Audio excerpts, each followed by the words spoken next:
সঙ্গে কেউ নেই, মানুষ তো ভোটে নেই, এখন কাউন্সিলররা। আপনি জগদ্দল বিধানসভায় ইমিডিয়েট দেখবেন 2-3 জন কাউন্সিলর জয়েন করছে। তৃণমূলের কিছু নেই, তৃণমূল যারা ভালো লোক তারা তৃণমূলে থাকতে পারছে না, তৃণমূল থেকে সরিয়ে আসতে চাইছে। আর তৃণমূল শুধু গুন্ডার পুলিশ একটা নিয়ে চলছে। এই জগদ্দল বিধানসভায় 2 জন কাউন্সিলর যে কোনো মুহূর্তে আমি জয়েন করাবো। আমাদের ডাক্তার রাজেশ কুমারজির নেতৃত্বে আমাদের দলের পক্ষ থেকে ওকে আমরা জয়েনিং নেব, ভারতীয় জনতা পার্টি পরিবারতে আনবো।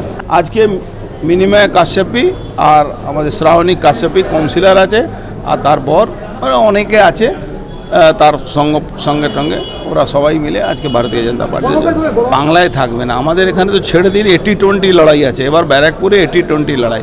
কেন, যত জল ছিল জলটাকে আমরা গর্ততে ফেলে দিয়েছি, জল আর নেই। এই জলটা না থাকলে তৃণমূল কিছু নেই।